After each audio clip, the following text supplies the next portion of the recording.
All right. Well, this morning I wanted to talk about building your home or tearing it down. What are you going to do? So Genesis 2:18 says, "Then Yahweh God said, 'It is not good for the man to be alone. I will make him a helper suitable for him.'" This helper denotes assistance rendered at a point of real need, whether by God or by a fellow human being. It emphasizes effective strength supplied from outside oneself, meeting exigent circumstances rather than merely offering sympathy. How many of us know that when somebody's like going through a hard time or you're going through a hard time and somebody's like, "Oh, I'm really sorry to hear that." Sometimes that's what you want to hear, but other times like, "Yeah, that's not helpful." This is not, and the thing is, we do that a lot in this society of not actually being helpful. And we are made, as wives specifically, we are made for man. It's important to remember that we were made for that purpose, for our husbands. Paul says in 1 Corinthians 11:9, "For indeed man was not created for the woman's sake, but woman for the man's sake." And I had this fun thought. I was talking with Jeremiah, and you could add a little bit off of that. Likewise, God was not made for us, rather we were made for God. And how many of us human beings like to treat God like he's there for our sakes, rather than the other way around? Happy little kids. But specifically for wives, because I'm a wife, I'm a mom. Got to talk to all y'all. Reading even in Proverbs, God has a lot of things to say about us being helpmeets and how we are to be that and what happens if we're not.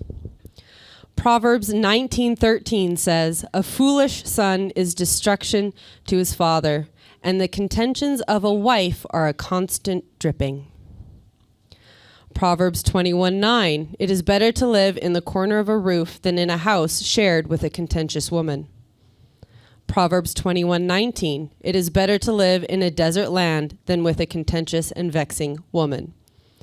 Proverbs 25:24, "It is better to live in the corner of the roof than in a house shared with a contentious woman." And no, I didn't just mix that up. There are two verses that are the exact same.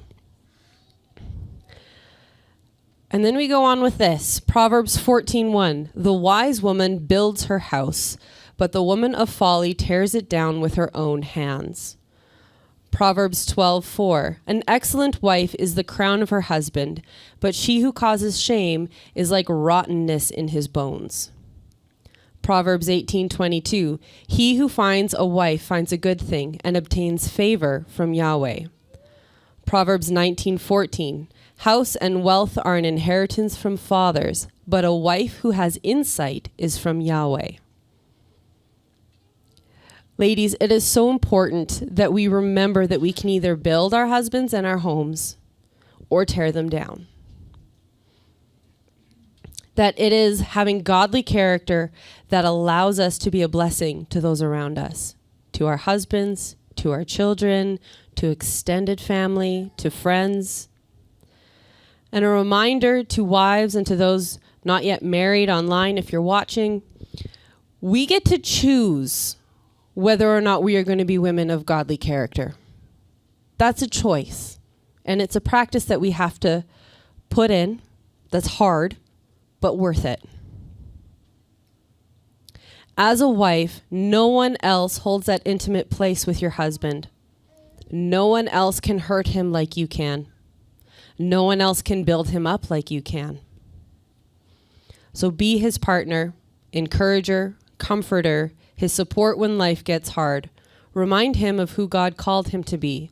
Celebrate the victories, big or small. Tell him you love him, that you're proud of him. Build him up. Imagine a home where children are raised, and that's how mom treats dad. What a beautiful home that would be.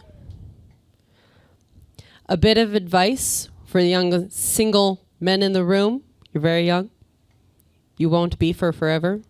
And for anybody else watching, Pay attention to learning what the fruits of the Spirit and their counterfeits are, to what godly character is, so that when you are ready for a wife, you will have an easier time identifying who would actually build your house rather than tearing it down.